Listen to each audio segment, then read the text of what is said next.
हे तरुण যুবকেরা হে আমার মুরব্বিয়ানিরা শুনে রেখে দিন বাবা জেনে রেখে দিন বাবা হযরতে ভায়া দোস্ত আমার হযরতে নবীর আশিক ছিলেন বাবা নবীর আশিক ছিলেন বাবা হযরতে ওয়াইস কুরনি হুজুর আপনারা শুনেছেন ওয়াইস কুরনি বন্ধুরা আমার তরুণ যুবকেরা আমার কুরুন নামের এলাকায় বাস করতেন ইরাক জামিনে কুফা জামিনে হে তরুণ যুবকেরা আল্লাহর নবী আল্লাহর রাসূল ইন্তেকালের আগে জুব্বাটা দিয়েছিলেন কাকে ভাইয়া আল্লাহর নবীর শরীর মোবারকের জুব্বাটা হযরতে ওমর ফারুক হযরতে আলী মুর্তজা কারামাল্লাহু ওয়াজহুকে দিয়েছিলেন দিয়ে বলেছিলেন বাবা ওমর বাবা আলী শুনে রেখে দাও যে কোনো এক সময় তোমরা যদি পারো বাবা আমার একজন আশিক আছে তার নাম হলো ওয়াইস কুরনি এই ওয়াইস কুরনিকে তুমি বাবা আমার পক্ষ থেকে জুব্বাটা দিয়ে দেবে জুব্বাটা দিয়ে বলবেন আল্লাহর নবী এই জুব্বাটা গায়ে দিতে বলেছেন আর বলেছেন উম্মতে মুহাম্মাদির জন্য তিনি যেন একটু দোয়া করে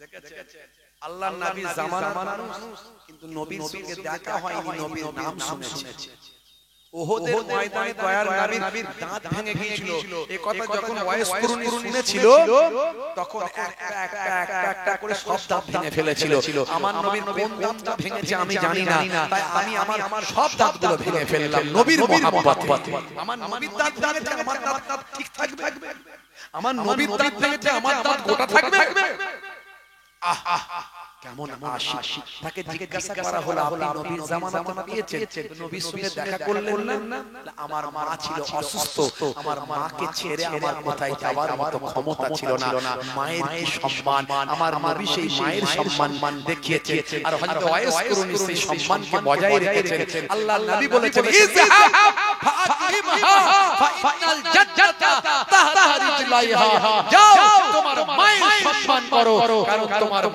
মায়ের তলায় তোমার জান্নাত জোরে বলে সুবহানাল্লাহ জোরে হবে না আর জোরে হবে না মায়ের পায়ের তলায় সন্তানের জান্নাত সেই মাকে অনেক ছেলেরা কষ্ট দেয় আছে না নাই জোরে বলে আছে না নাই মা হলো আমার হৃদয়ের আলো জননীর মুখ দেখে মন করে ভালো মায়ের আঁচলেতে কত মুখ মুছেছি যখনই মুখে হাতে নোংরা দেখেছি মা আমার কান্নায় বিচলিত হয়ে যায় জননীর দুঃখেতে বুকটা ফেটে যায় মায়ের কদমেতে জান্নাত জানো কি সেই কদমে তুমি চুম্বন করো কি আরো কত সম্মান মায়ের জানো কি জানলে জীবনে তুমি তা মানো কি জোরে হবে না জোরে হবে মাকে কষ্ট দেবেন না বাপ যতই নামাজ রোজা দিন ধর্ম সৎ থাক মাকে যদি কষ্ট দেওয়া দেন বাপ সব বরবাদ হয়ে যাবে সবটা নষ্ট হয়ে যাবে নবীর সাহাবী হযরতে আলকামা রাদিয়াল্লাহু তাআলা আনহু নবী পাকের সাহাবী হযরতে আলকামা রাদিয়াল্লাহু তাআলা আনহু বুঝতে পারছেন সাহাবী নবী পাক এই কষ্ট হচ্ছে আপনাদের হ্যাঁ হতে শেষ করে দেব জোরে শেষ করে দেব আচ্ছা কারা চারা হাত তুলে দেখানো দেখি এত মানুষ চাই না যখন শেষ করে দিই আমি বলেছি কারা চারা হাত তুলে এত মানুষ হাত তুলে দিয়েছে ঝুঁকে যাচ্ছে মা ছিল এক গো আলকামা সাহাবীর বড় ভালোবাসতো পুত্রর বেনাজির মায়ের হৃদয়ে ব্যথা লেগে যায় যখনই মা বলে প্রভু আমি তার জননী জোরে হবে না এখন সব তো অনেক শিল্পী বেরিয়েছে, বুঝতে পারছো? কি যে শিল্পীরা মাঝে মাঝে লেখে, আমার মাথায় কিছু ঢোকে না। লিখতে হবে সঠিক। আমি কোন শিল্পী নয়, ভাঙাচোরা একটু কবি, আর যা হয় নিজেই বলি, আমারই লেখা আমি গাই, ও কারো কাছে পাবেন না। ভাঙাচোরা একটু কবি বলতে পারে, সময় পেলে দু চার কলম চালায়।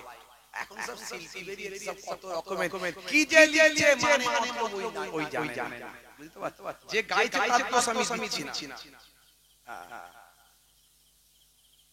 যে গাইছে তার দোষ আমি দিচ্ছি না, কিন্তু শিল্পীদেরকে ভেবে চিন্তে লিখতে হবে যেন বার্তাটা ঠিক যায়, সঠিক কথাটা যেন লিখি। আর এমন গজল গাইছে মানে এত মিউজিক, এত ঠিকঠাক ঢুকাচ্ছে, সে গজল হচ্ছে না, গান হচ্ছে, বলে কথা ঠিক না ভুল বলে। কি অবস্থা! এই আল্লাহর জিকির করছে, এমন করছে যেন মিউজিক বাজছে। কি রে ভাই, হ্যাঁ ছেলে খেলামি হচ্ছে নাকি আল্লাহর জিকির নিয়ে? কি রে ভাই, পরিষ্কার হবে আল্লাহ আল্লাহ বল, ঠিক আছে, মজা হচ্ছে, কোরআন হাদিস নিয়ে মজা হচ্ছে, না চলবে না বাবা, চলবে। গজল লিখে দিল, যিনি গাইছেন তার কথা আমি বলছি না, গাওয়ার সময় হয়তো অনেকে বেখেয়াল হয়ে গেয়ে দিতে পারে। গজল লিখে দিল, দুই দিকে দুই সাহাবী হায়, মাঝখানে আমার নবী জিন্দা শুয়ে রয়। ওরে ও মাটি, মদিনার মাটি, ওরে ও ভূমি, মদিনার ভূমি। দুই দিকে দুই সাহাবী হায়, মাঝখানে আমার নবী জিন্দা শুয়ে রয়। যিনি গাইছেন তার আমি কথা বলছি না, যিনি লিখছেন তার উপর আমার কথা। আল্লাহর নবী সাহাবী, দুই দিকে দুজন আছে না একদিকে আছে? হাজী সাহেবকে জিজ্ঞাসা করো, আল্লাহর নবীর রওজাতে পরিষ্কার নাম লেখা আছে। এখন এই ভুলগুলো যদি ধরিয়ে দিই, কিছু মানুষের রাগ হয়ে যাবে। কিন্তু লিখবেন যখন, কলমটা চালাবেন, সমাজের মানুষ ওটাই গাইবে, হাজার ভাইরাল, এই গজল ভাইরাল। প্রত্যেকটা গ্রামে জলসা জুলুস মাহফিলে বাচ্চারা গাইছে, দুই দিকে দুই সাহাবী হায়, মাঝখানে দয়ার নবী জিন্দা শুয়ে রয়। আমার নবী তার মানে মাঝখানে আছে, আর দুই দিকে দুই সাহাবী আছে নাকি? গিয়ে দেখে এসো ভালো করে ইতিহাস জানো, পড়ো, দেখবেন আল্লাহর নবী একদিকে আছে, প্রথমে আছেন, তার পাশে আবু বকর সিদ্দিক, তার পাশে হযরত ওমর ফারুক। জোরে বলো সুবহানাল্লাহ। এটা মানুষ ভুল মেসেজ দেয়া হয়ে যাচ্ছে ভাইরা আমার। আর এই গজলকে নিয়ে ছেলে খেলামি করলে চলবে না, এগুলো ভালো জিনিস, নাত গজল এগুলো ভালো জিনিস, মানে মতলব অনেক, দু লাইনে অনেক বড় ব্যাখ্যা। আল্লাহর নবী কবিতা পছন্দ করতেন, শায়ের পছন্দ করতেন। আবার কিছু মানুষ আছে আবার গজল, শায়ের, কবিতা, নাতের বিরোধিতা করে। দেখবেন যারা বিরোধিতা করছে স্টেজে উঠে নাত গজলের, তারা কিন্তু আবার গাইতে পারে না বলে বিরোধিতা করে। তারা গাইতে পারে না বলে বিরোধিতা করে। কিন্তু তারা কে বিরোধিতা করলো, কে বললো, দেখার দরকার নাই। কোরআন হাদিস অনুযায়ী শাস্ত্র হলে চলবে, না হলে চলবে না, পরিষ্কার কথা। আমার দলিল কোরআন হাদিস। আমার নবী নিজে কবিতা পছন্দ করতেন, নিজে শায়ের ভালোবাসতেন। আল্লাহর নবীর অনেক শায়ের ছিল, যারা পরে কুরাইশদের শায়েরদের সঙ্গে বিভেদ করত কবিতার মাধ্যমে। আল্লাহর নবীর বিখ্যাত একজন শায়ের ছিলেন, তাকে বলা হলো শায়েরুর রাসূল। তার নাম হলো, সেই সাহাবী হুজুরের নাম হলো হযরত হাসান বিন সাবিত রাদিয়াল্লাহু তাআলা আনহু। হবে না? তুমি গাইতে পারো না বলে তুমি বলছো গজল চলবে না, নাম চলবে না, এই নাতের বিরোধিতা, গজল না, ওগুলো বলো না। সঠিক ইসলামে নাত গজল কেমন চলবে সেটা বলো। নাত গজল নিয়ে যেন গান বাজনায় পরিণত না করে, সেটা ভুল ব্যাখ্যা করবেন না। এগুলো নিয়ে অনেক সমালোচনা করে। মা ছিল এক গো আলকামা সাহাবীর বড় ভালোবাসতো পুত্র বেনাজির মায়ের হৃদয়ে ব্যথা লেগে যায় যখনই মা বলে প্রভু আমি তার জননী নবীর সাহাবী মায়ের বুক খুলে যাচ্ছে হাত দুটো তুলে মা খোদাকে জানায় বড় ব্যথা পেয়েছি ও গো খোদা দয়াময় ইন্তেকালে তার দেখো কি ঘটে যায় সাহাবীর কালেমা নসিবে না হয় মায়ের বুক খুলে গেছে ইন্তেকালের সময় কালেমা নসিবে হয় না এ তরুণ যুবকেরা আমার আপনার নবী যখন খবর পেলেন জানতে পারলেন মায়ের মনে দুঃখ আছে যাও ওই মাকে গিয়ে বলো ক্ষমা করতে মাফ করতে মা বলল আমার বড় কষ্ট আমি মাফ করতে পারবো না নবীকে আমার সালাম দিও হে তরুণ যুবকেরা আল্লাহর নবী বললেন তাহলে আমার সাহাবীর জীবনটা বৃথা জীবনটা বরবাদ যাও জঙ্গল থেকে কাঠ কেটে নিয়ে এসে আমার সাহাবীকে জ্বালিয়ে দিও এই খবরটা যখন মায়ের কানে খবরটা গেল মা বলল না আমার সন্তানের এই কষ্ট আমি সহ্য করতে পারবো না আরে জননী মায়ের তুলনা হয়নি আর হবে না সেই সময় মা বলল যাও আমি আমার সন্তানকে ক্ষমা করে দিলাম জোরে হবে না আরে জোরে হবে না আরে জোরে হবে না ভাইরা বাবা মা ছিল এক গো আলকামা সাহাবীর বড় ভালোবাসতো পুত্র বেনাজির মায়ের হৃদয়ে ব্যথা লেগে যায় যখনই মা বলে প্রভু আমি তার জননী হাত দুটো তুলে খোদাকে জানায় বড় ব্যথা পেয়েছি ও গো প্রভু দয়াময় ইন্তেকালে তার দেখো কি ঘটে যায় সাহাবীর কালেমা নসিবে না হয় নবীজির ওসিলায় মা তাকে ক্ষমা দেয় কালেমা পড়ে তার রূহ পাখি উড়ে যায় আমি লিখব চিঠি দেব তোমায় পাখি পৌঁছে দিও রওজায় আমি লিখব চিঠি দেব তোমায় পাখি পৌঁছে দিও রওজায় বলুন সুবহানাল্লাহ জোরে হবে না আমি লিখব চিঠি দেব তোমায় পাখি পৌঁছে দিও রওজায় আমি থাকব বসে চিঠির উত্তর আসবে আমার গায় আমি লিখব চিঠি দেব তোমায় পাখি পৌঁছে দিও রওজায় কবে আসবে মদিনার পয়গাম গায়ে বাঁধব হাজিদের গ্রাম কবে আসবে মদিনার পয়গাম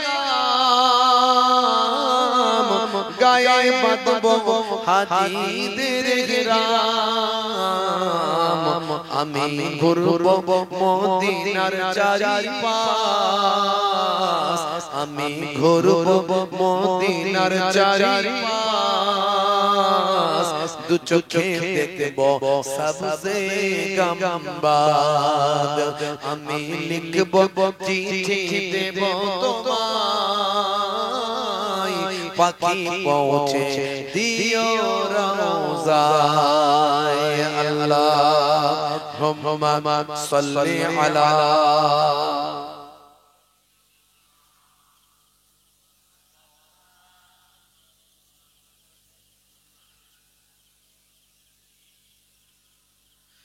তৃষ্ণায় কাতর আমার এই মন, তৃষ্ণা মেটাবে কূপ জমজম। তৃষ্ণায় কাতর আমার এই মন, তৃষ্ণা মেটাবে কূপ জমজম। সে পানি মাগবো আমি সারা গায়, পাখি পৌঁছে দিও রওজায়। আমি লিখব চিঠি দেব তোমায়, পাখি পৌঁছে দিও রওজায়। আমি থাকব বসে আশায়, চিঠির উত্তর আসবে আমার গায়। চিঠির উত্তর যদি না পাই, জীবন মরণ সবই যে বৃথা। চিঠির উত্তর যদি না পাই, জীবন মরণ সবই যে বৃথা।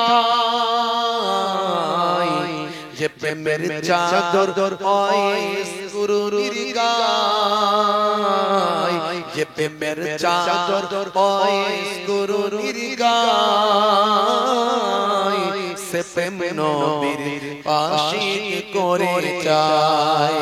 যে প্রেমের চাদর হয় গুরুর গায়, সে প্রেম নসিব করো গো আমায়। আমি লিখব চিঠি দেব তোমায়, পাখি পৌঁছে দিও রওজায়। আমি থাকব বসে আশায়, চিঠির উত্তর আসবে আমার গায়। আল্লাহুম্মা সাল্লি আলা وعلى آل سيدنا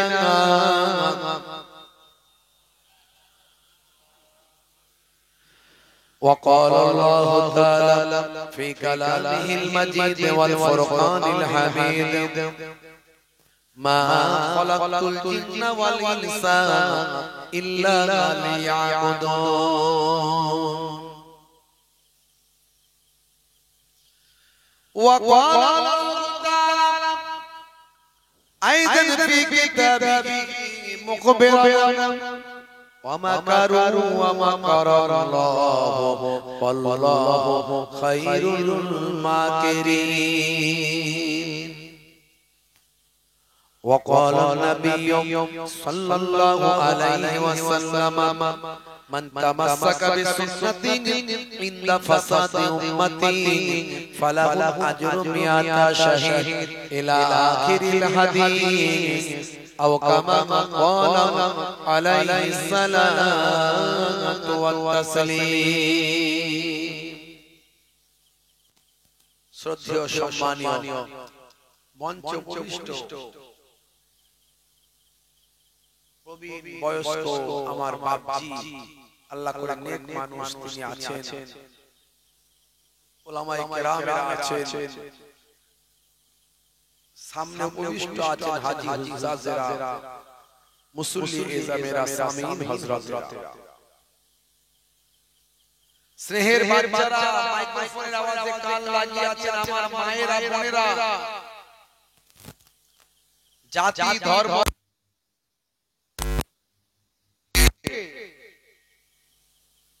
ফুরফুরা দরবার শরীফ, ছোট হুজুর পীর কেবলা রাহমাতুল্লাহ আলাইহির নেক ছেলে নাতি, মায়াপুর নগরী হুজুর পীর কেবলা রাহমাতুল্লাহ আলাইহির ছেলে পৌত্র আমার হরিফুলা দরবার শরীফের পক্ষ থেকে আমি মোহেবুল্লাহ হুসাইনি সকলকে আন্তরিক সালাম, শুভেচ্ছা, ভালোবাসা জ্ঞাপন করি।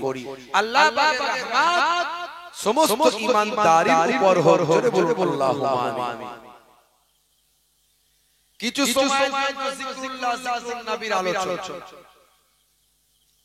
আল্লাহ করে সারা জীবন আলোচনা শুনছেন, ওয়াজ শুনছেন, দীর্ঘ সময় ধরে আমার অত্যন্ত প্রিয় মানুষ জনাব হযরত মাওলানা মুহতারাম জাহিদুল ইসলাম বৈদ্য সাহেব, তিনি নবী পাকের জীবনী বলছিলেন, আমি শুনতে পাচ্ছিলাম। আল্লাহর নবীর জীবন জিন্দেগির কথা শুনে আমাদের জীবনকে আলোতে, দয়ার নবীর আলোতে আমাদের নিজেদের জীবনকে আলোকিত করতে হবে, তবে কাজ হবে। সোনার নাম মুসলমান নয়, মানার নাম মুসলমান,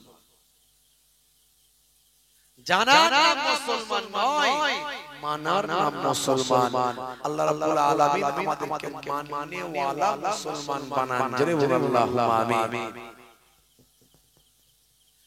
হে তরুণ যুবকেরা, হে আমার বন্ধুরা, শুনে রেখে দিন বাবা, জেনে রেখে দেন আল্লাহর নবী আল্লাহর রাসূলকে মহব্বত করতে হবে, ভালোবাসতে হবে। এই নবী দিবসের মাস শুধু একটা মিলাদ নবীর মাহফিল করে দিলাম হবে না। আল্লাহর নবীর জীবন জিন্দেগিকে নিজেদের জীবন জিন্দেগিতে বাস্তবায়িত করতে হবে। দয়ার নবীকে ভালোবাসতে হবে, মহব্বত করতে হবে। শুধু মুখে ভালোবাসি বললে হবে না, কাজে ভালোবাসে প্রমাণ দিতে হবে। আল্লাহর নবী যে নির্দেশগুলো দিয়েছেন সেই নির্দেশগুলো পালন করতে হবে। দয়ার নবীর দেখানো পথে চলতে হবে। দয়ার নবী যে কাজগুলো করতে বলেছেন সেগুলো করতে হবে। যে কাজগুলোকে সমাজে প্রতিষ্ঠিত করার জন্য দয়ার নবী রক্ত ঝরিয়েছেন, দয়ার নবীর দান মোবারক শহীদ হয়েছে, হেলমেটটা ফেটে গিয়েছে দয়ার নবীর, কত সাহাবায়ে কেরামেরা রক্তাক্ত হয়েছেন, শহীদ হয়েছেন। আপনি যদি সাচ্চা মুসলমান হন, দয়ার নবীর যে আদর্শকে সমাজে প্রতিষ্ঠিত করার জন্য এত ত্যাগ স্বীকার করেছেন, সেই সমাজে প্রতিষ্ঠিত হওয়া নবীর তরিকাগুলো আপনাকে গ্রহণ করতে হবে। তবেই তো সাচ্চা মুসলমান বলে। নবী ভালোবাসি, নবী ভালোবাসি, নবীর জন্য জীবন দিয়ে দিতে পারবো, অথচ নামাজও পড়েন না, নবীর একটা সুন্নত নাই। এর নাম মুসলমান নয়, নবী প্রেম নয়। হে তরুণ যুবকেরা, হে আমার বন্ধুরা, শুনে রেখে দিন বাবা, জেনে রেখে দেন হে মুসলমান, আল্লাহর নবী আল্লাহর রাসূলের আলোচনা আমরা করছি, পৃথিবীর শ্রেষ্ঠ আলোচনা। আমার আল্লাহ কোরআন মাজিদের ভিতরে বললেন, ওয়ারাফা'না লাকা যিকরাক, হে নবী আপনার আলোচনাকে আমি আল্লাহ উচ্চ মর্যাদা, উচ্চ সম্মান দান করেছি। শুধু তাই নয়, পৃথিবীর বুকে তোমাদের আমি আল্লাহ একটা মডেল পাঠিয়েছি। কোন মৌলবী আজকে তুমি অনুসরণ করবে, সেই মৌলবী একদিন পথভ্রষ্ট হতে পারে। কোন মাওলানার অনুসরণ তুমি করবে, সেই মাওলানা একদিন পথভ্রষ্ট হতে পারে। কোন পীর সাহেবের অনুসরণ করবে, সেই পীর সাহেব একদিন পথভ্রষ্ট হতে পারে। তাই পৃথিবীর মানুষের জন্য কোন মাওলানা, মৌলবী, পীর সাহেবকে আমি মডেল বানাই না। হে দুনিয়ার মানুষ, তোমাদের জন্য তোমাদের নবীকে মডেল বানিয়েছি। লাকাদ কানা লাকুম ফি রাসূলিল্লাহি উসওয়াতুন হাসানা। তোমাদের জন্য তোমাদের নবীর মধ্যে আছে উত্তম আদর্শ। কারণ কোন মাওলানা, মৌলবী, পীর সাহেব যদি তোমার মডেল হয়, আমার পীর সাহেব যা বলবে তাই, আমার মাওলানা সাহেব যা করতে বলবে তাই করব, আমার মাওলানা সাহেব যেমন ভাবে চলছে সেভাবে চলব। আজকে মাওলানা সাহেব ভালো আছে, একদিন তুমি পথগামী হতে পারে, তখন তুমি কি করবে? হ্যাঁ, তোমার নবী হলো তোমার মডেল, তোমার মাওলানাকে তুমি মেনে চলছো, মাওলানার দেখানো পথে চলছো। নবীর কথা যতদিন বলবে, নবীর পথে যতদিন থাকবে, ততদিন মাওলানাকে মানবো। কথা ঠিক ঠিক না? হ্যাঁ, কাবা শরীফের ইমাম নাম হলো কালবানি। নাম শুনে একজন কালো চেহারার ইমাম ছিলেন। কেউ কেউ বলছেন উনি বহুদিনের ইমাম নন, উনি তারাবির নামাজের ইমাম রমজান মাসে। আবার কেউ কেউ বলছেন অনেক ইমামতি করেছেন। কাবা শরীফের ইমাম কালবানি।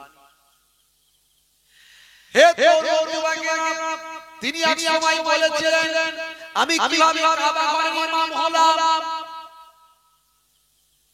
তাকে জিজ্ঞাসা করা হয়েছিল, হে আল্লামা কালবানী, হে কাবা শরীফের ইমাম, আপনি কেমন করে কাবা ঘরের ইমাম হলেন? হে তরুণ যুবকেরা, তিনি অত্যন্ত কালো চেহারার মানুষ।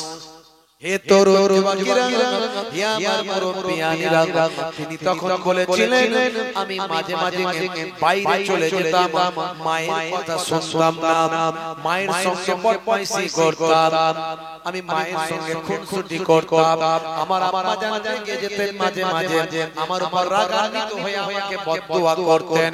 হে তরুণ যুবকেরা, আল্লাহর নবী বলেন, বাবায়ের দোয়া আল্লাহর দরবারে কবুল হয়, এতে কোনো সন্দেহ নাই। দাওয়াতুল মাজলুমের, দাওয়াতুল মুসাফিরের, দাওয়াতুল ওয়ালিদিনা ওয়ালাদিহি, তিন শ্রেণীর ডাক আল্লাহর আরশে তৎক্ষণাৎ কবুল হয়, এতে কোনো সন্দেহ নাই।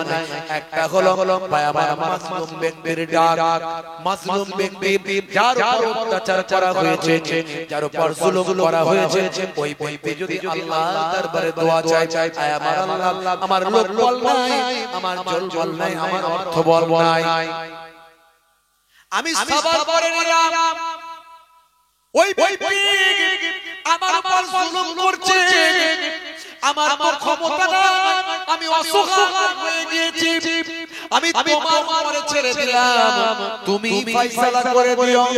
হে তরুণ যুবকেরা, আমার নবী বলেন, আল্লাহর দরবারে যখন কোনো মাজলুম ব্যক্তি দোয়া চায়, মাজলুমের দোয়াটা আমার আল্লাহর আরশে কবুল হয়ে যায়।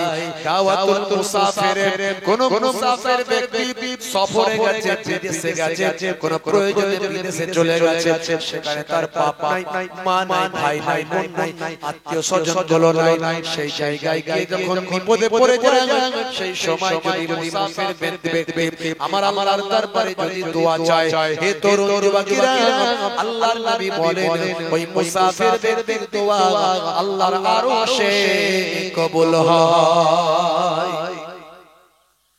দাওয়াতুল ওয়ালিদিনা ওয়ালাদিহি, তিন শ্রেণীর ডাক আল্লাহর আরশে কবুল হয়, এতে কোনো সন্দেহ নাই। হে তরুণ যুবকেরা, তার মধ্যে একটা হলো পিতামাতার বদদোয়া, পিতামাতার দোয়া আল্লাহর আরশে কবুল হয়, এতে কোনো সন্দেহ নাই।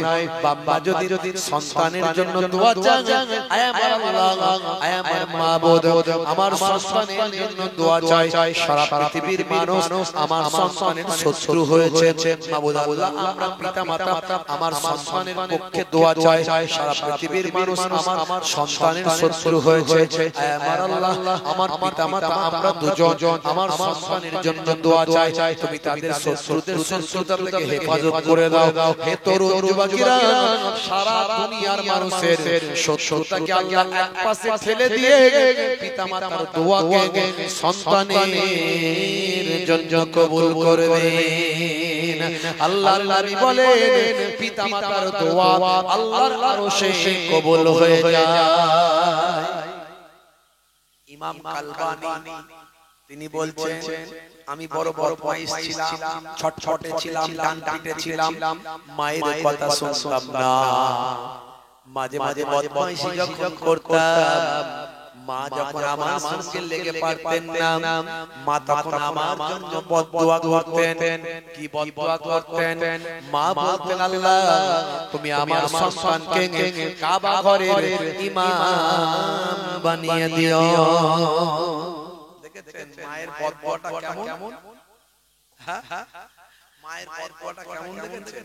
অন্য মায়েরা হলে কেমন বদদোয়া করবে, জ্ঞানী মা, জ্ঞানী মা বলছে কাবা ঘরের যেন আল্লাহ কি তোকে ইমাম বানিয়ে দেয়, তবে তুই জব হয়ে যাবে। বুঝতে পারছিস? কাবা ঘরের ইমাম হয়ে যাইতে পারে না। হে তরুণ যুবকেরা, ইমাম কালবানী বলেছিলেন, আমি আমার মায়ের বদদোয়ায় কাবা ঘরের ইমাম হয়ে গেছি। হে তরুণ যুবকেরা, কিন্তু বড় বড় ব্যক্তিরা আলেম ওলামারা বড় বড় যারা বিশেষজ্ঞ তারা বলছেন তিনি বেশি দিনের ইমাম ছিলেন না, মাত্র রমজান মাসে বায়ামাত তারাবির নামাজের ইমাম ছিলেন। আর যাই হোক কাবা ঘরের কিছুদিন হলো তিনি করেছেন, কিন্তু তার পদস্খলন কেমন ভাবে হলো ভাই দোস্ত আমার, ইন্টারনেট সার্চ করলে পাবেন কাবা ঘরের ইমাম, এই কালো ইমাম, কালো চেহারার ইমাম, ইমাম কালবানি, তিনি কখনো সিনেমাতে অভিনয় করছেন, বলুন নাউজুবিল্লাহ। তিনি কখনো বায়ামার নায়ক গায়কদের মতো বায়ামার বিভিন্ন অ্যাড কোম্পানির সঙ্গে যুক্ত হয়ে অ্যাড করছেন। শুধু তাই নয়, এমন কি জুয়ার আসরে তাকেও দেখা গেছে। বর্তমানে তিনি আর কাবা ঘরের ইমাম নাই। তাহলে মনে রাখবেন যে কোন সময় যে কারো পদস্খলন হতে পারে না। এই জন্য আমার আল্লাহ তাআলা পৃথিবীর কোন মানুষকে কোন মানুষের জন্য মডেল বানালেন না। আমার পৃথিবীর কোন মাওলানাকে সারা পৃথিবীর মানুষের জন্য মডেল বানালেন না। সারা পৃথিবীর মানুষের জন্য কোন ওলিকে কোন পায়গাম্বার বা পীরকে কোন মুর্শিদকে মডেল বানালেন না। যার হৃদয়টাকে আমার আল্লাহ পরিষ্কার করেছিলেন, স্বচ্ছ বানিয়েছিলেন, বারবার যার সিনা চাক হয়েছিল, জমজমের কুয়ার পানি দিয়ে যার সিনাটাকে ধৌত করা হয়েছিল, কুদরতভাবে তাকে পরিষ্কার পরিচ্ছন্ন করা হয়েছিল। আখির জামানায় পাইপার বানানো হয়েছিল, যার কোনদিন পদস্খলন হবে না। আমার আল্লাহ সেই নবীর কথা বললেন, পৃথিবীর মানুষ শুনে রেখে দাও, জেনে রেখে দাও বাবা, তোমাদের জন্য তোমাদের নবীর মধ্যে আছে উত্তম আদর্শ। তোমাদের নবীকে তোমাদের জন্য মডেল, সেই নবীকে তোমরা মেনেছো, সেই নবীকে অনুসরণ করো।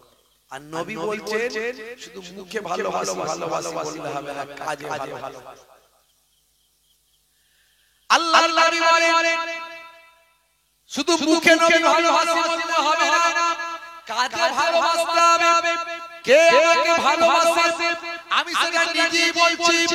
হে তরুণ যুবকেরা, আল্লাহর নবী বলেন মান আহাব্বা সুন্নতি ফাকাদ আহাব্বানি ওয়া মান আহাব্বানি কানা মাই ফিল জান্নাহ।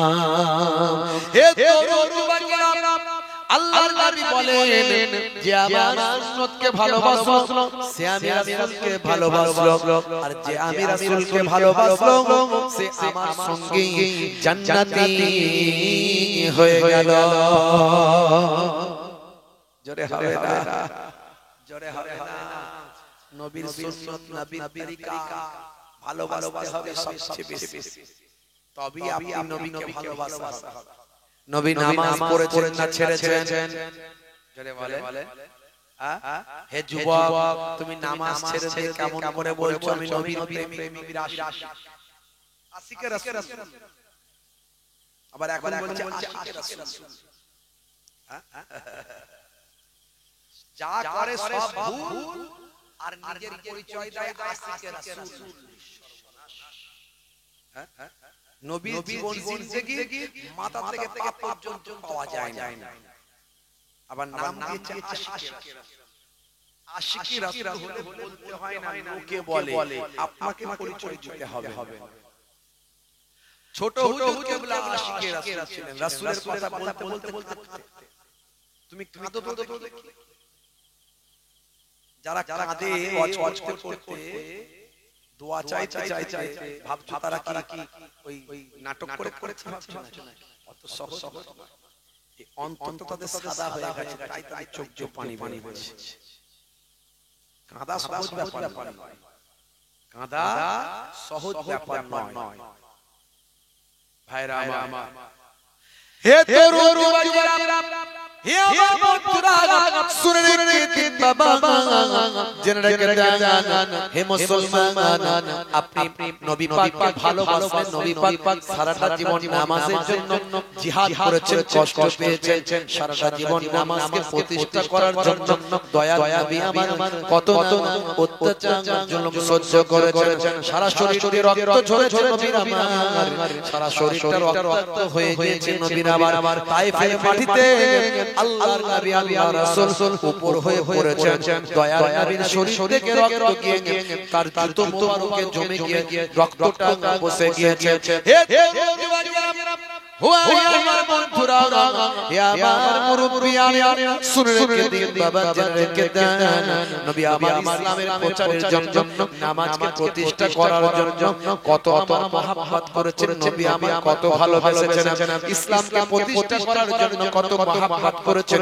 উম্মতের জন্য কত ভালোবাসা দিয়েছেন কত ত্যাগ স্বীকার করেছেন কত অত্যাচারিত হয়েছেন নবুয়ত লাভের পর মক্কার পাশাপাশিরা যখন আমার নবীর উপর আঘাত করা বাড়িয়ে দিল অত্যাচার করা বাড়িয়ে দিল আল্লাহর নবীর কথা যখন তারা শুনতে চাইল না হে তরুণ যুবকেরা চাচা আবু জাহিল আবু লাহাব যখন জুলুম বাড়িয়ে দিল আল্লাহর নবীর আশ্রয়গুলো যখন একে একে বিদায় নিল আম্মা জান খাদিজাতুল কুবরা বিদায় নিল হযরত দাদা আব্দুল মুত্তালিব বিদায় নিলেন হে তরুণ যুবকেরা চাচা আবু তালেব ছিলেন তিনিও বিদায় নিলেন মক্কার কুফারেরা আমার নবীর উপর জুলুম অত্যাচার বাড়িয়ে দিল কেন বাড়ালো নবী আমার সকলকে এক আল্লাহর কথা বলেন জাহান্নাম থেকে বাঁচিয়ে নিয়ে জান্নাতি করতে চায় এরই জন্য তারা জুলুম করতে শুরু করলো হে তরুণ যুবকেরা হে আমার বন্ধুরা আল্লাহর নবী দেখলেন মক্কার মানুষেরা অত্যাচার বাড়িয়ে দিয়েছে মক্কার মানুষেরা হিদায়াত হতে চায় না কিন্তু তায়েফের মানুষেরা তারা তো আমার আত্মীয় স্বজনদের মধ্যে সম্পর্ক মদিনা শরীফে আমার নানার বাড়ি সে নানার বাড়ির সঙ্গে তাদের সম্পর্ক হে তরুণ যুবকেরা আমার আত্মীয়দের মধ্যে সেখানকার সম্পর্কতা হয়েছে তিনজন আমার পরিচিত আত্মীয় তিনজন বড় বড় লিডার আছে তাদের কাছে গিয়ে যদি দিনের দাওয়াত দিই তারা যদি দিনের দাওয়াতটা গ্রহণ করে তাহলে তায়েফের মানুষেরা হিদায়াত প্রাপ্ত হবে হে তরুণ যুবকেরা হে আমার মুরব্বিয়ানেরা শুনে রেখে দিন বাবা জেনে রেখে দিন বাবা আল্লাহর নবী তায়েফের জমিনে গিয়ে ওই তিনজন বিখ্যাত বড় বড় নেতার কাছে যারা শরতের সম্পর্কে আল্লাহর নবীর আত্মীয় হতেন হে তরুণ যুবকেরা তাদের কাছে গিয়ে ইসলামের দাওয়াতটা দিলেন এক আল্লাহর কথা মানতে বললেন লাত উজ্জা মানাতের ইবাদত করতে বললেন আল্লাহর নবী বললেন লা তুসমানা এদের আসলে কোনো ক্ষমতা নাই এদেরকে মানুষ তৈরি করেছে আর মানুষ আবার এদেরকে স্রষ্টা বলে আরাধনা করছে আসলে এদের কোনো ক্ষমতা নাই তোমরা লা তুসমানাতের ইবাদত ছেড়ে আল্লাহর ইবাদত করো আল্লাহ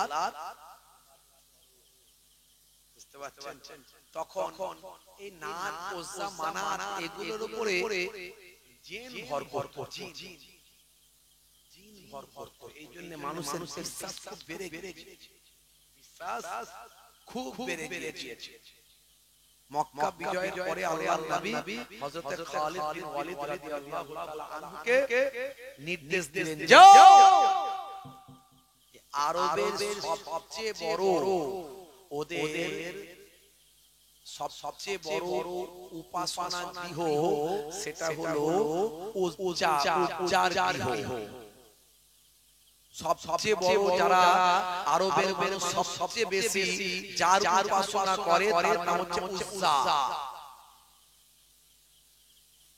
হযরতে খালিদ বিন ওয়ালিদ রাদিয়াল্লাহু তাআলা আনহুকে নির্দেশ দিলেন যাও হে খালিদ ওয়ালিদের পুত্র খালিদ আল্লাহর সাইফুল্লাহ আল্লাহর তলোয়ারি আল্লাহর তলোয়ার যাও তোমাকে নির্দেশ দিলাম মক্কার কাবা ঘরের পাশে যত ওরা খোদা বানিয়েছিল সব ধ্বংস হয়ে গেছে সব নিষ্ক্রিয় নির্জীব সব জড় পদার্থকে ওরা খোদা বলেছিল সব ধ্বংস হয়ে গেছে কোনো অস্তিত্ব নাই বুঝে গেছে যে এগুলো আমরা তৈরি করেছি আবার খোদা বলি এটা নাকি আমাদের স্রষ্টা কি করে হতে পারে কিন্তু এখনো পর্যন্ত উজ্জা আছে সে উজ্জাকে লোকে জ্যান্ত খোদা বলে একেবারে জ্যান্ত খোদা বলে যাও খালিদ সে উজ্জার সঙ্গে মোকাবেলা করে উজ্জাকে ধ্বংস করে মানুষকে বুঝিয়ে দাও যে এই জড় পদার্থের কোনো ক্ষমতা নাই ক্ষমতা একমাত্র আল্লাহ বুঝতে পারছো হে তরুণ যুবকেরা, হে আমার বন্ধুরা, শুনে রেখে দিন বাবা, জেনে রেখে যান হযরত খালিদ বিন ওয়ালিদ রাদিয়াল্লাহু তাআলা আনহু 30 জন অশ্বারোহী সৈন্য নিয়ে নাখলা নামক জায়গায়, হে তরুণ যুবকেরা, কাবা ঘর থেকে মক্কা শরীফ থেকে 60-62 কিলোমিটার 62 মাইল দূরে, 62 মাইল উত্তর দিকে কাবা ঘর, মক্কা শরীফ থেকে উত্তর দিকে 62 মাইল নাখলা নামক জায়গায় গেলেন। হে তরুণ যুবকেরা, হে আমার মুরব্বিয়ানেরা, সেখানে পাহাড়ের উপরে বিশাল আকারে সুসজ্জিত, সুসংগঠিত, শক্তিশালী একটা উপাসনা গৃহ। সেই উপাসনা গৃহটার নাম হলো উজ্জার উপাসনা গৃহ।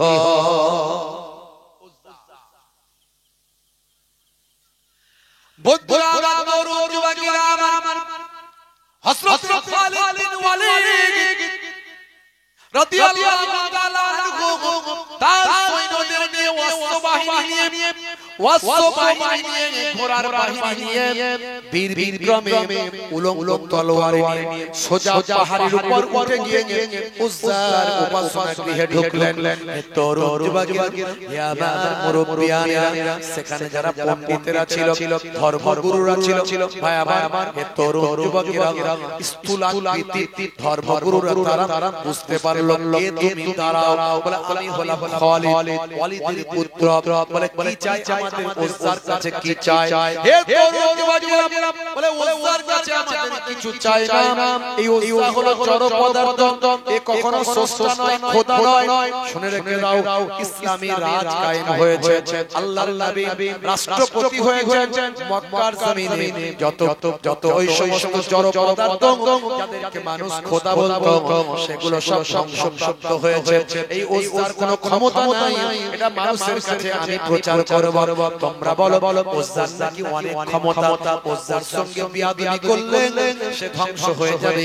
আমি উজ্জাকে ধ্বংস করে আমার কোনো ক্ষতি হবে না, পৃথিবীর মানুষকে দেখিয়ে দেব।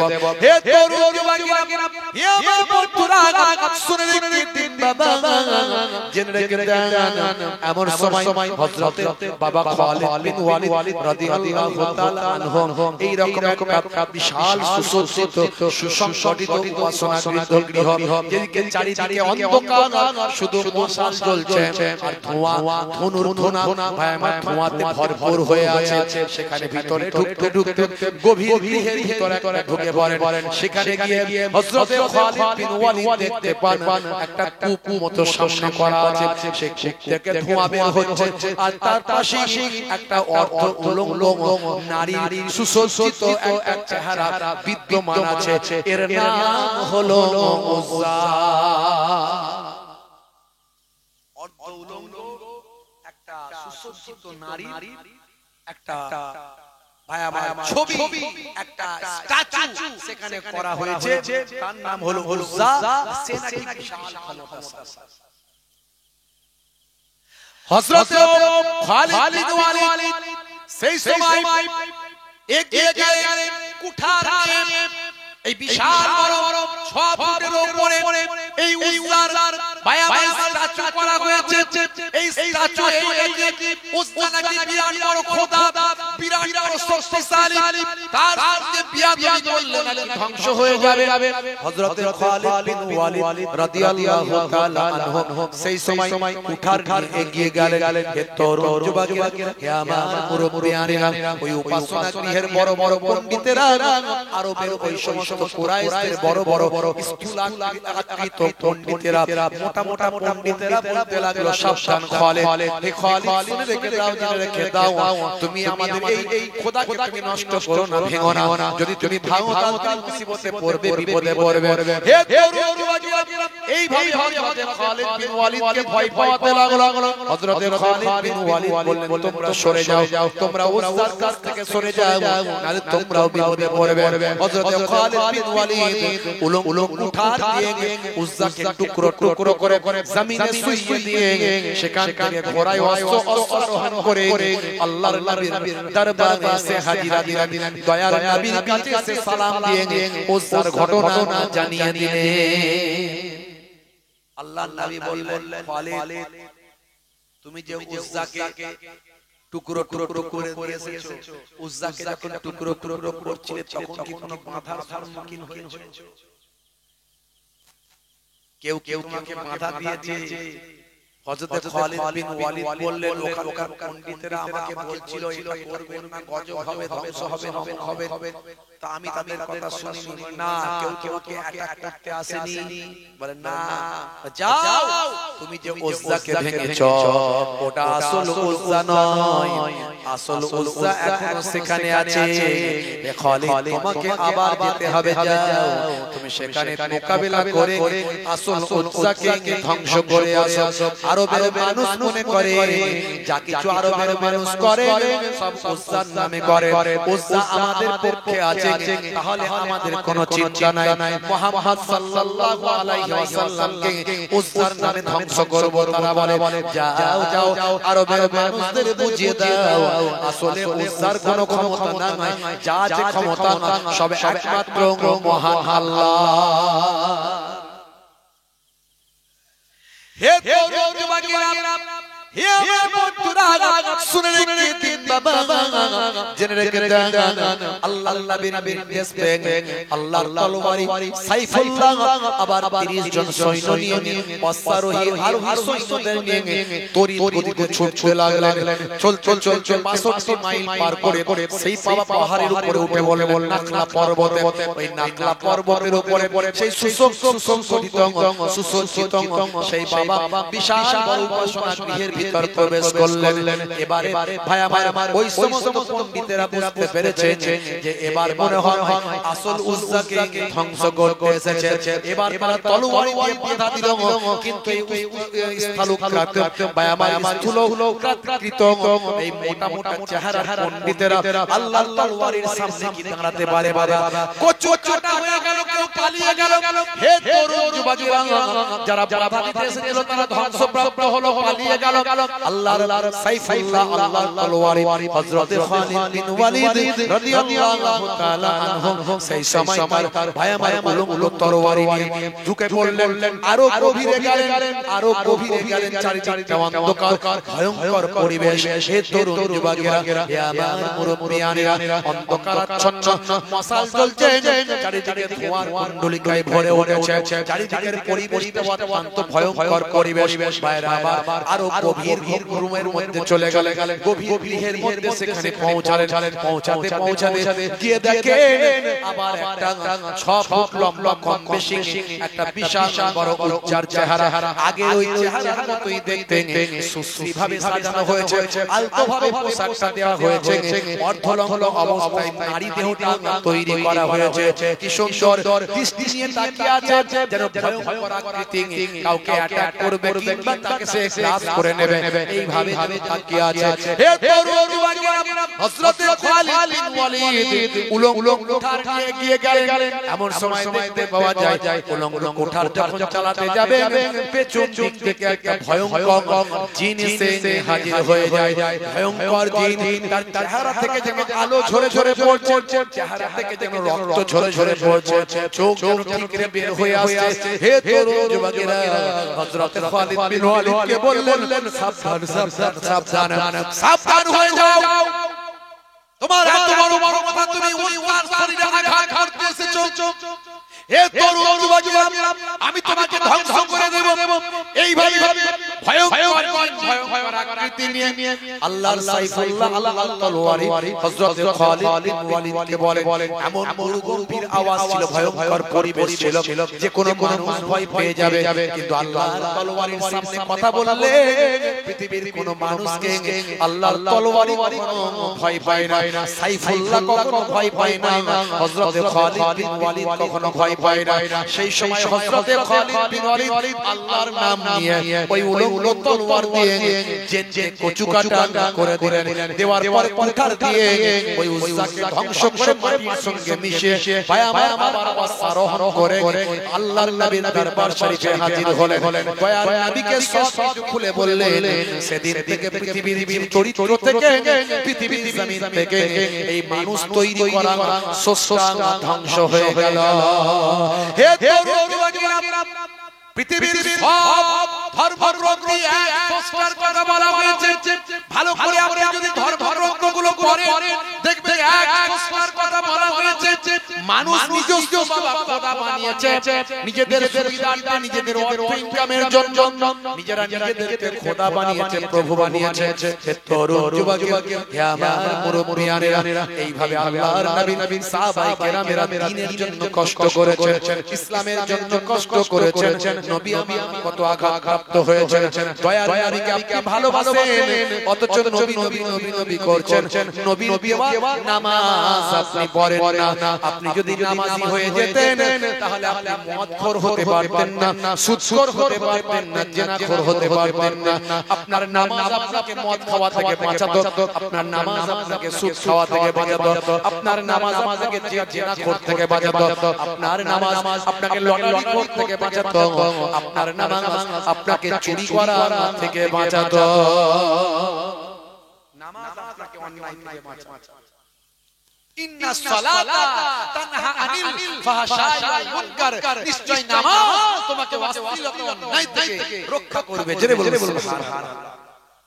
কয়েকদিন আগে লাল কেল্লায়, দিল্লির লাল কেল্লা, কয়েকদিন আগে দিল্লির লাল কেল্লায় 1 কোটি টাকা মূল্যের ভাই আমার ওই ডায়মন্ড আর বিভিন্ন স্বর্ণ দিয়ে তৈরি করা ওই কলসি চুরি হয়েছিল। আপনারা খবর জানেন কিনা জানি না, কয়েকদিন আগের কথা বলছি, লাল কেল্লা থেকে চুরি হয়েছিল।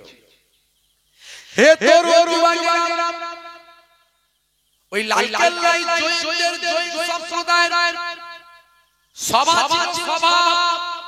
জৈন সম্প্রদায়ের মানুষেরা তারা লাল কেল্লার ভিতরে একটা সভা করছিল, ধর্মীয় সভা করছিল।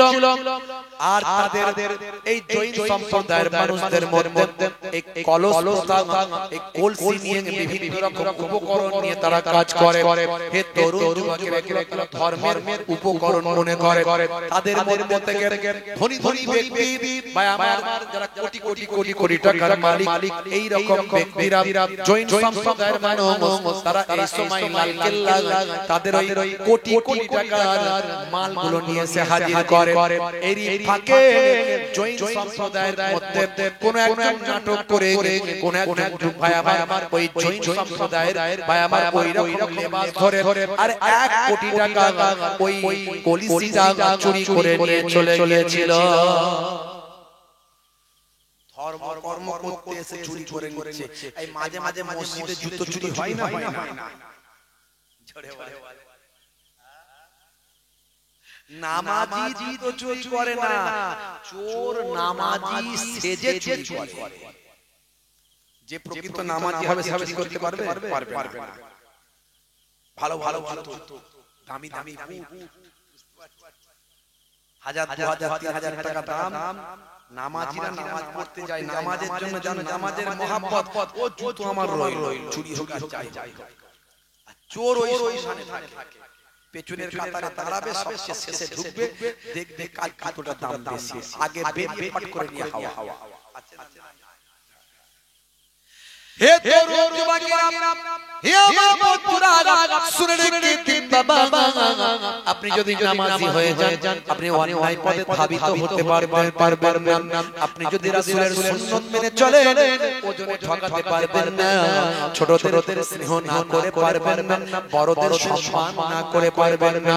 আল্লাহর নবী বলেন যে ছোটদের স্নেহ করে না আর বড়দের সম্মান করে না, সে আমি রাসূলুল্লাহ আমার উম্মত নয়।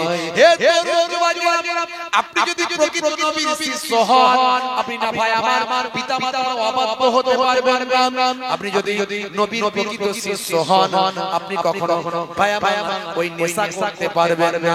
আজকাল মুসলমানের ছেলে নেশা করে আছে না নাই? ভালো চলছে, ধান্দা খাচ্ছে, রজনীগন্ধা কারবারে অশান্তি চালাচ্ছে, শান্তি মন করবে কমল, খাচ্ছে ওরা বিমল। যেখানকার যাবে, যেখানে বসবে, যেখানে থাকবে, সেখানকার চষে দিয়ে বেরিয়ে যাবে। আমি বলি 12 বছর ঘাস জন্মাবে না, বুঝতে পারছেন? গায়ে হাতে ট্যাটু আঁকা, হেঁটে চলে আঁকা বাঁকা, গায়ে হাতে ট্যাটু আঁকা, হেঁটে চলে আঁকা বাঁকা, কাছে গেলে দেখা যায় সুস্থ ছেলে না, তিরঙ্গার দুর্গন্ধে টেকা যায় না, তিরঙ্গার দুর্গন্ধে টেকা যায় না। মুসলমানের ছেলে গায়ে হাতে ট্যাটু করেছে, মুসলমানের নারী গায়ে হাতে ট্যাটু করেছে, ওই যে কি যেন একটা এখন নেত্রী হয়েছে, কি যেন নাম কিছুদিন আগে বলছিল, আজমি শরীফ নাকি সে ভেঙে দিতে চায়, সে বলছে আজমি শরীফের নাম নাকি পাল্টে দিতে চায়, ওই যে কি নজিয়া নাকি কি নজিয়া ওলাই হিয়া থেকে নাম বেরিয়েছে না একটা, ওই রকম আমি তো ওই রকম বাকিয়ে বলি, ভালো করে বলতে পারি না সব নামগুলো, বুঝতে পারছেন? তো যাই হোক সে নাকি বলছিল আজমি শরীফ নাকি পাল্টে দেবে। ওরে নজিয়া তুই কি আজমি শরীফ পাল্টাবি? তোদের যারা গুরুদেব, তোরা যাকে গুরুদেব মনে করিস, বাবা মনে করিস, তারাও আজমি শরীফে এসে খাজা গরিব নওয়াজের দরবারে এসে দোয়া করে আল্লাহর কাছে। জোরে বলুন, কত বড় বড় নেতা মন্ত্রী দেখবি, জানা আজমি শরীফে ভাঙে যা, একবার দেখ। আমরাও তো দেখতে চাই খাজা গরিব নওয়াজ কাকে অরিজিনাল ছিলেন, আমরাও দেখতে চাই, হ্যাঁ আমরাও দেখতে চাই, ভাঙে যা। অনেক তো ভাঙলি, অনেক রওজা ভেঙেছিস, মাজার ভেঙেছিস, ওলি আউলিয়াদের রওজাগুলো কবরগুলো ভেঙেছিস, মসজিদ ভেঙেছিস, মাদ্রাসা ভেঙেছিস, ভাঙতে ভাঙতে ভাঙতে ভাঙতে মানে উপরের দিকে উঠছিস। তো যা একবার আজমি শরীফের রওজাটা ভেঙে দেখা, কত বড় বুকের পাটা আছে দেখে যা। আমরাও দেখতে চাই খাজা গরিব নওয়াজ কেমন ওলি ছিলেন। বইয়ে তো অনেক পড়েছি, শুনেছি অনেক, একবার দেখতে চাই। যাও সাহস হবে না, ক্ষমতা হবে না, ওরা জানে ওটা অরিজিনাল বাবা, ওর মধ্যে কোনো ভন্ডামি নাই, ওখানে গেলে বিপদ আছে, বুঝতে পারছেন? এই যে ভাই আমার হুগলি সেতু থেকে যে ব্রিজটা নেমেছে, দেখবেন ব্রিজটা নেমে কিন্তু ওখান থেকে বাঁকিয়ে দেওয়া হয়েছে, একটা মাজার রওজা আছে দেখবেন, রওজাটা দেখবেন বাঁকিয়ে দেওয়া হয়েছে। তো আমি বইয়ে পড়িনি, অনেক বিজ্ঞ মানুষদের মুখে শুনেছি উপর দিয়ে ব্রিজটা করার চিন্তা ভাবনা হয়েছিল, কিন্তু করতে পারেনি, মাজারও তুলতে পারেনি, ভাঙতে পারেনি, বাধ্য হয়ে ব্রিজকে ঘোরাতে হয়েছে। আল্লাহর ওলিদের ক্ষমতা আছে, সহজ নয়। হে তরুণ যুবকেরা, হে আমার বন্ধুরা, আজ থেকে প্রতিজ্ঞা কর নামাজি হয়ে যাব, অরিজিনাল হয়ে যাব, ভেজাল যাব না, লোক দেখানো ইবাদত করব না, যতটুকু করব আল্লাহর সন্তুষ্টির জন্য করব। কে আমাকে সুফি বলল, কে আমাকে দরবেশ বলল, কে আমাকে নামাজি বলল, কে আমাকে ওলি বলল, এতে কিছু যায় আসে না। আমি আল্লাহর খাতায় যদি নামটা লেখাতে পারি, আমার দুনিয়া আখিরাতে কামিয়াবি হয়ে যাবে। হে তরুণ যুবকেরা, হে আমার মুরব্বিয়ানিরা, শুনে রেখে দিন বাবা, জেনে রেখে দিন বাবা, হযরতে ভাই দোস্ত আমার, হযরতে নবীর আশিক ছিলেন বাবা, নবীর আশিক ছিলেন বাবা, হযরতে ওয়াইস কুরনি হুজুর, আপনারা শুনেছেন ওয়াইস কুরনি। বন্ধুরা আমার, তরুণ যুবকেরা আমার, কুরুন নামের এলাকায় বাস করতেন, ইরাক জমিনে, কুফা জমিনে। হে তরুণ যুবকেরা, আল্লাহর নবী, আল্লাহর রাসূল ইন্তেকালের আগে জুব্বাটা দিয়েছিলেন কাকে? ভাই আমার, আল্লাহর নবীর শরীর মোবারকের জুব্বাটা হযরতে ওমর ফারুক, হযরতে আলী মুর্তজা কারামাল্লাহু ওয়াজহুকে দিয়েছিলেন, দিয়ে বলেছিলেন, বাবা ওমর, বাবা আলী, শুনে রেখে দাও, যে কোন এক সময় তোমরা যদি পারো বাবা, আমার একজন আশিক আছে, তার নাম হলো ওয়াইস কুরনি।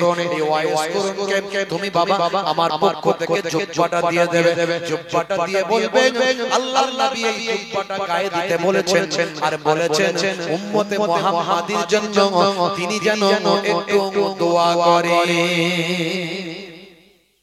দেখেছেন আল্লাহর নবী জামানার মানুষ, কিন্তু নবীর সঙ্গে দেখা হয়নি, নবীর নাম শুনেছে। ওহদের ময়দানে দয়ার নবীর দাঁত ভেঙে গিয়েছিল, এই কথা যখন ওয়াইস কুরনি শুনেছিল, তখন একটা করে সব দাঁত ভেঙে ফেলেছিল। আমার নবীর কোন দাঁতটা ভেঙেছে আমি জানি না, তাই আমি আমার সব দাঁতগুলো ভেঙে ফেললাম নবীর মহব্বতে। আমার নবীর দাঁত ভেঙেছে, আমার দাঁত ঠিক থাকবে? আমার নবীর দাঁত ভেঙেছে, আমার দাঁত গোটা থাকবে? কেমন আশিক তাকে জিজ্ঞাসা করা হলো আপনি নবীর জামানত পেয়েছেন নবীর সঙ্গে দেখা করলেন না আমার মা ছিল অসুস্থ আমার মাকে ছেড়ে আমার কোথায় যাওয়ার মতো ক্ষমতা ছিল না মায়ের কি সম্মান আমার নবী সেই মায়ের সম্মান দেখিয়েছেন আর হযরত ওয়াইস করুনি সেই সম্মানকে বজায় রেখেছেন আল্লাহর নবী বলেছেন ইযহাব ফাতিমাহা ফাইনাল জান্নাতা তাহতা রিজলাইহা যাও তোমার মায়ের সম্মান করো কারণ তোমার মায়ের পায়ের তলায় তোমার জান্নাত জোরে বলুন সুবহানাল্লাহ জোরে হবে না আর জোরে হবে না মায়ের পায়ের তলায় সন্তানের জান্নাত সেই মাকে অনেক ছেলেরা কষ্ট দেয় আছে না নাই জোরে বলেন আছে না নাই মা হলো আমার হৃদয়ের আলো জননীর মুখ দেখে মন করে ভালো মায়ের আঁচলেতে কত মুখ মুছেছি যখনই মুখে হাতে নোংরা দেখেছি মা আমার কান্নায় বিচলিত হয়ে যায় জননীর দুঃখেতে বুকটা ফেটে যায় মায়ের কদমেতে জান্নাত জানো কি সেই কদমে তুমি চুম্বন করো কি আরো কত সম্মান মায়ের জানো কি জানলে জীবনে তুমি তা মানো কি জোরে হবে না জোরে হবে মাকে কষ্ট দেবেন না বাপ যতই নামাজ রোজা দিন ধর্ম সৎ মাকে যদি কষ্ট দেওয়া দেন বাপ সব বরবাদ হয়ে যাবে সবটা নষ্ট হয়ে যাবে নবীর সাহাবী হযরত আলকামা রাদিয়াল্লাহু তাআলা আনহু নবী পাকের সাহাবী হযরত আলকামা রাদিয়াল্লাহু তাআলা আনহু বুঝতে পারছেন সাহাবী নবী পাক এই কষ্ট হচ্ছে আপনাদের হ্যাঁ হতে শেষ করে দেব জোরে শেষ করে দেব আচ্ছা কারা কারা হাত তুলে দেখানো দেখি এত মানুষ চাই না যখন শেষ করে দিই আমি বলেছি কারা কারা হাত তোলে এত মানুষ হাত তুলে দিয়েছে ঝুঁকে যাচ্ছে মা ছিল এক গো আলকামা সাহাবীর বড় ভালোবাসতো পুত্রর বেনাজির মায়ের হৃদয়ে ব্যথা লেগে যায় যখনই মা বলে প্রভু আমি তার জননী জোরে হবে না এখন সব অনেক স্মৃতি বেরিয়েছে বুঝতে পারছো কি যে শিল্পীরা মাঝে মাঝে লেখে আমার মাথায় কিছু ঢোকে না লিখতে হবে সঠিক আমি কোন শিল্পী নয় ভাঙাচোরা একটু কবি আর যা হয় নিজেই বলি আমারই লেখা আমি গাই ও কারো পাবেন না জি হ্যাঁ ভাঙাচোরা একটু কবি বলতে পারে সময় পেলে দু চার কলম চালায় এখন সব শিল্পী বেরিয়েছে সব কত রকমের কি যে লিখছে মানে ওই জানে না বুঝতে পারছো যে গাইছে তার দোষ আমি দিচ্ছি না যে গাইছে তার দোষ আমি দিচ্ছি না কিন্তু শিল্পীদেরকে ভেবে চিন্তে লিখতে হবে যেন বার্তাটা ঠিক যায় সঠিক কথাটা যেন লিখি আর এমন গজল গাইছে মাঝখানে এত মিউজিক এত ঠিকঠাক ঢুকাচ্ছে সে গজল গান হচ্ছে বলে কথা ঠিক না ভুল বলে কি অবস্থা এই আল্লাহর জিকির করছে এমন করছে যেন মিউজিক বাজছে কি রে ভাই ছেলে খেলামি হচ্ছে নাকি আল্লাহর জিকির নিয়ে আল্লাহ কি রে ভাই পরিষ্কার হবে আল্লাহ বল ঠিক আছে মজা হচ্ছে কোরআন হাদিস নিয়ে মজা হচ্ছে না চলবে না বাবা চলবে গজল লিখে দিল যিনি গাইছেন তার কথা আমি বলছি না গাওয়ার সময় হয়তো অনেকে বেখেয়াল হয়ে গেয়ে দিতে পারে গজল লিখে দিল দুই দিকে দুই সাহাবী হায় মাঝখানে আমার নবী জিন্দা শুয়ে রয় ওরে ও মাটি মদিনার মাটি ওরে ও ভূমি মদিনার ভূমি বলছে না দুই দিকে দুই সাহাবী হায় মাঝখানে আমার নবী জিন্দা শুয়ে রয় যিনি গাইছেন তার আমি কথা বলছি না যিনি লিখছেন তার উপর আমার কথা আল্লাহর নবী সাহাবী দুই দিকে দুজন আছে না একদিকে আছে হাজী সাহেব জিজ্ঞাসা করো আল্লাহর নবীর রওজাতে পরিষ্কার নাম লেখা আছে এখন এই ভুলগুলো যদি ধরিয়ে দিই কিছু মানুষের রাগ হয়ে যাবে কিন্তু লিখবেন যখন কলমটা চালাবেন সমাজের মানুষ ওটাই গাইবে হাজার হাজার ভাইরাল এই গজল ভাইরাল প্রত্যেকটা গ্রামে জলসা জুলুস মাহফিলে বাচ্চারা গাইছে দুই দিকে দুই সাহাবী হায় মাঝখানে দয়ার নবী জিন্দা শুয়ে রয় আমার নবী তার মানে মাঝখানে আছে আর দুই দিকে দুই সাহাবী আছে নাকি গিয়ে দেখে এসো ভালো করে ইতিহাস জানো পড়ো দেখবেন আল্লাহর নবী একে আছে প্রথমে আছেন তার পাশে আবু বকর সিদ্দিক তার পাশে হযরত ওমর ফারুক জোরে বলো সুবহানাল্লাহ এটা মানুষকে ভুল মেসেজ দেয়া হয়ে যাচ্ছে ভাইরা আমার আর এই গজলকে নিয়ে ছেলে খেলামি করলে চলবে না এগুলো ভালো জিনিস নাত গজল এগুলো ভালো জিনিস মানে মতলব অনেক এই দু লাইনে অনেক বড় ব্যাখ্যা আল্লাহর নবী কবিতা পছন্দ করতেন শায়ের পছন্দ করতেন আবার কিছু মানুষ আছে আবার গজল শায়ের কবিতা নাতের বিরোধিতা করে দেখবেন যারা বিরোধিতা করছে স্টেজে উঠে নাত গজলের তারা কিন্তু আবার গাইতে পারে না বিরোধিতা করে তারা গাইতে পারে না বলে বিরোধিতা করে কিন্তু তারা কে বিরোধিতা করলো কে বললো দেখার দরকার নাই কোরআন হাদিস অনুযায়ী শাস্ত্র হলে চলবে না হলে চলবে না পরিষ্কার কথা আমার দলিল কোরআন হাদিস আমার নবী নিজে কবিতা পছন্দ করতেন নিজে শায়ের ভালোবাসতেন আল্লাহর নবীর অনেক শায়ের ছিল যারা পরে কুরাইশের শায়েরদের সঙ্গে ডিবেট করত কবিতার মাধ্যমে আল্লাহর নবীর বিখ্যাত একজন শায়ের ছিলেন তাকে বলা হলো শায়েরুর রাসূল তার নাম হলো সেই সাহাবী হুজুরের নাম হলো হযরত হাসান বিন সাবিত রাদিয়াল্লাহু তাআলা আনহু হবে না তুমি গাইতে পারো না বলে তুমি বলছো গজল চলবে না নাচ চলবে না এই নাচের বিরোধিতা গজল না ওগুলো বলো না সঠিক ইসলামের নাচ গজল কেমন চলবে সেটা নাচ গজল নিয়ে যেন গান বাজনায় পরিণত না করে সেটা ভুল ব্যাখ্যা করবেন না এগুলো নিয়ে অনেক সমালোচনা করে মা ছিল এক গো আলকামা সাহাবীর বড় ভালোবাসতো পুত্র বেনাজির মায়ের হৃদয়ে ব্যথা লেগে যায় যখনই মা বলে প্রভু আমি তার জননী নবীর সাহাবী মায়ের বুক খুলে গেছে হাত দুটো তুলে মা খোদাকে জানাই বড় ব্যথা পেয়েছি ও গো খোদা দয়াময় ইন্তেকালে তার দেখো কি ঘটে যায় সাহাবীর কালেমা নসিবে না হয়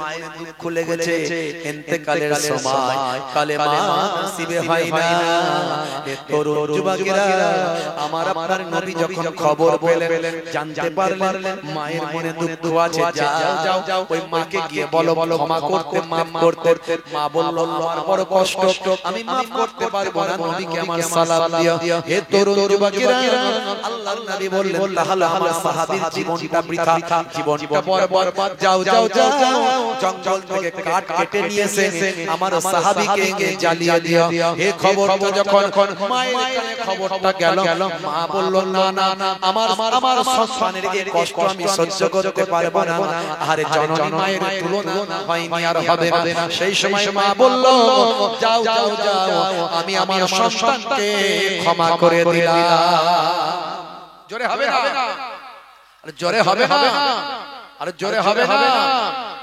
ভাইরা বাবা। মা ছিল এক গো আলকামা সাহাবীর, বড় ভালোবাসতো পুত্রর বেনাজির। মায়ের হৃদয়ে ব্যথা লেগে যায় যখনই, মা বলে প্রভু আমি তার জননী। হাত দুটো তুলে মা খোদাকে জানায়, বড় ব্যথা পেয়েছি ও গো দয়াময়।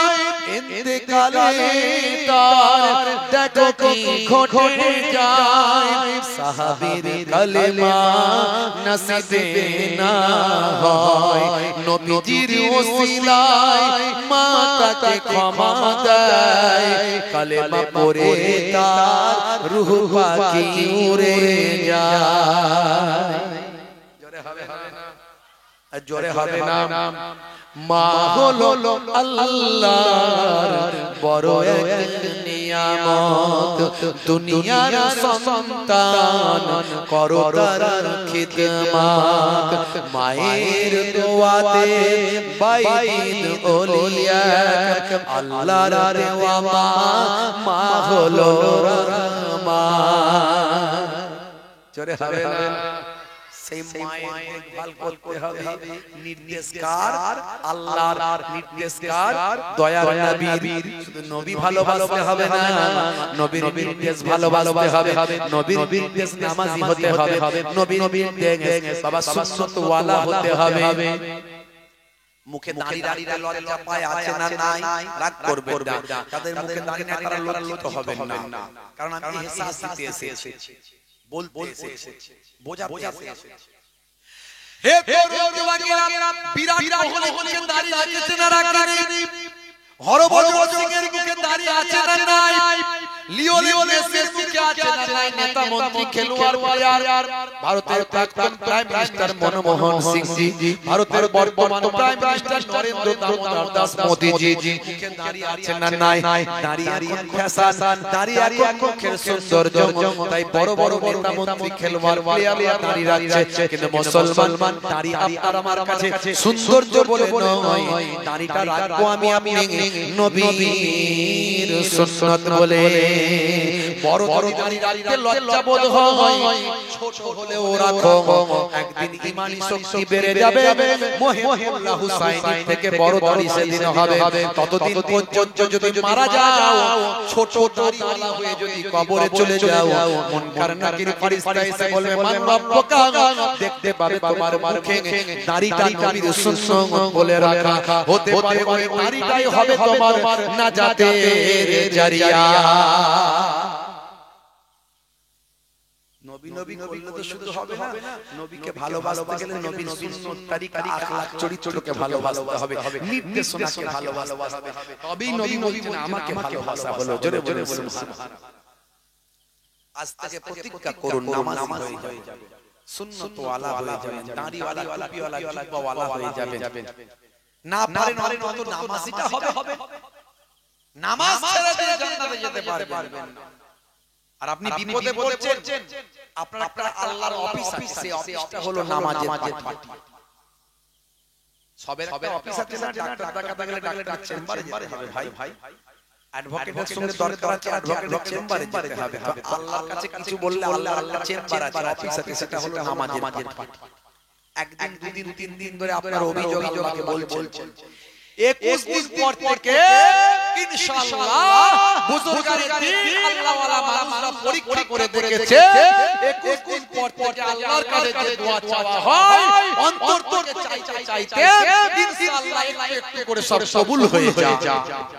জোরে হবে না, জোরে হবে না ভাইরা আমার।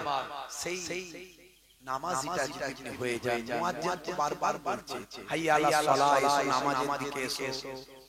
নামাজে এলে কি হবে, মুয়াজ্জিন আবার বলছে হাইয়া আলাল ফালাহ, নামাজে এলে আমি আল্লাহ তোমাকে কামিয়াবি দান করে দেব।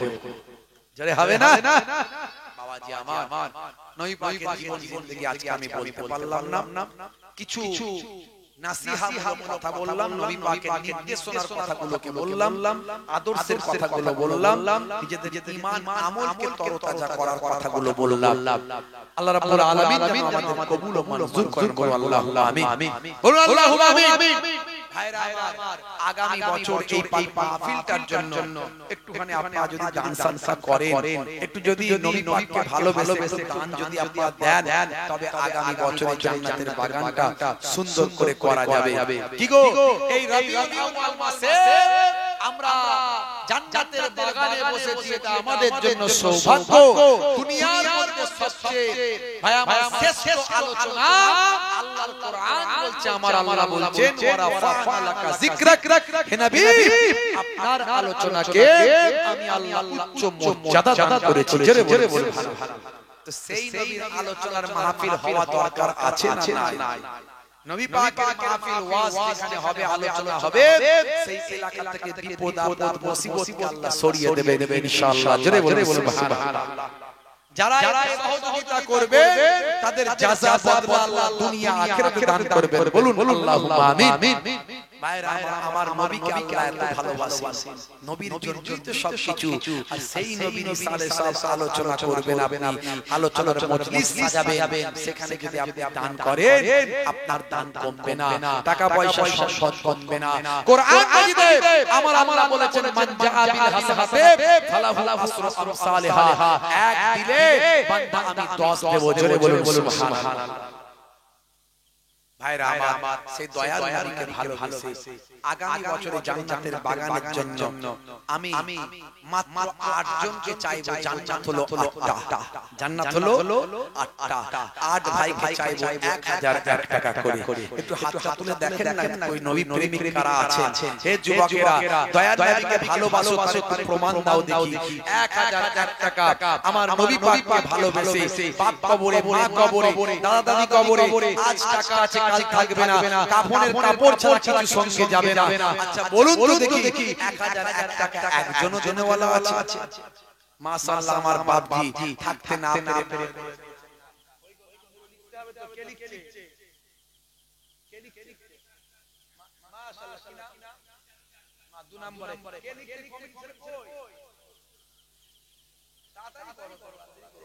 ভাইয়ের নামটা কি বললেন? বাপজি আপনার নামটা কি? ইনি তো মিজানুর গাজী, আপনার নামটা কি? আদর আলী গাজী সাহেব। এই দুজনের নাম দেখো, মিজানুর গাজী সাহেব, আদর আলী গাজী সাহেব, দুইজনে 1000 করে দান করলেন। জোরে বলে মারহাবা, বলুন না মারহাবা। নারে তাকবীর, নারে তাকবীর, নারে তাকবীর। সিলসিলা হক ফুরফুরা শরীফ, সিলসিলা হক মুজাদ্দিদুজ জামান, লক্ষ্মীপুর লক্ষণকাটি দক্ষিণ পাড়া গ্রামের ইসালে সব, লক্ষণকাটি দক্ষিণ পাড়া গ্রামের ইসালে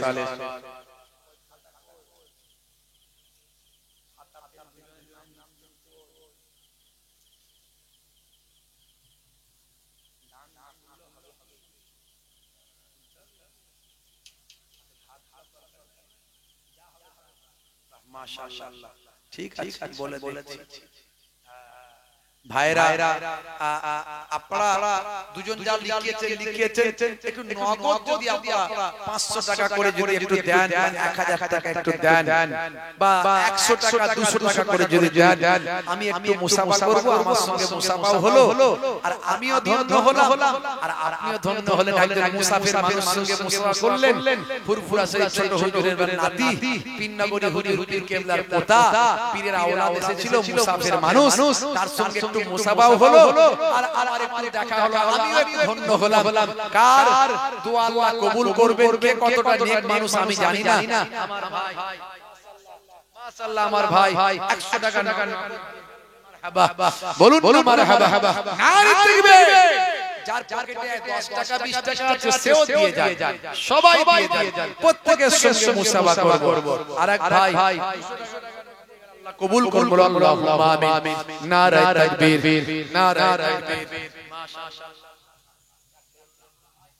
ভাই 200 টাকা আল্লাহ কবুল করুন আমার বাপজি ভাই আমার 200 টাকা নগদ দিলেন আল্লাহ কবুল করুন দয়ার নবী পাককে ভালোবেসে 200 টাকা নগদ দিলেন আমার তরুণ যুবক ভাইটি 100 টাকা দিলেন নানা নানির জন্য দোয়া চেয়েছে আল্লাহ তাআলা কবুল করেন তাদের মাগফিরাত দান করেন বলো আল্লাহুম্মা আমিন একজন 50 টাকা নগদ দিলেন আল্লাহ কবুল করুন বলো আল্লাহুম্মা আমিন নারী তাকবীর আর কে আছে তাড়াতাড়ি আসে সকলের সঙ্গে মুসাফা করব 10 20 50 100 যেমন আছে লজ্জা করবেন না অল্প হলো দানটা আমার আল্লাহর দরবারে কাল জাবাল রহমতের পাহাড় করে আল্লাহ পৌঁছে দেন বেশি থাকলে বেশি দেবেন কৃপণ হলো আল্লাহর শত্রু দাতা হলো আল্লাহর বন্ধু কিন্তু কম থাকলে কম কাই দেবেন ওটা কৃপণতা হবে না মাশাআল্লাহ একটা বাচ্চা ছেলে দিয়ে গেল আল্লাহ কবুল করুন আল্লাহুম্মা আমিন নারে তাকবীর নারে তাকবীর মাশাআল্লাহ কি আছে প্রত্যেককে আছে প্রত্যেককে ইয়াকফিরুল্লাহ একটা বাচ্চা ছেলে আরেক ভাই 50 টাকা দিয়ে গেল আল্লাহ কবুল করুন তাড়াতাড়ি আর কে আছেন উঠে আসেন বাপ 10 20 50 100 যেমন আছে পকেটে যেমন আছে বাপজি আমার কম থাকলে কম দেবেন 1 টাকা থাকলে 1 টাকা দেবেন তাও অসুবিধা নাই কিন্তু বখিলিপনা করবেন না বেশি আছে কম দিচ্ছেন সেটা যেন না হয় বেশি দেবেন দাতা হলো আল্লাহর বন্ধু ইয়াকফিরুল্লাহ মাশাআল্লাহ আল্লাহ আস্তে আস্তে সবাই কে আল্লাহ দিয়াবে ইয়াকফিরুল্লাহ আল্লাহ কবুল করেন বাপজি নারে তাকবীর মারহাবা নারে তাকবীর মাশাআল্লাহ দোয়া চাও আল্লাহুম্মা আমিন এ আমার আল্লাহকে কবুল করে নিন দো জানে দিন হায়াত কিসমত দারাজ করে দিন শরীরকে সুস্থ রেখে দিন এ আমার আল্লাহ দাতারা দান করেছে মাবুদ কে নিয়ত করে দান করে আমি জানি না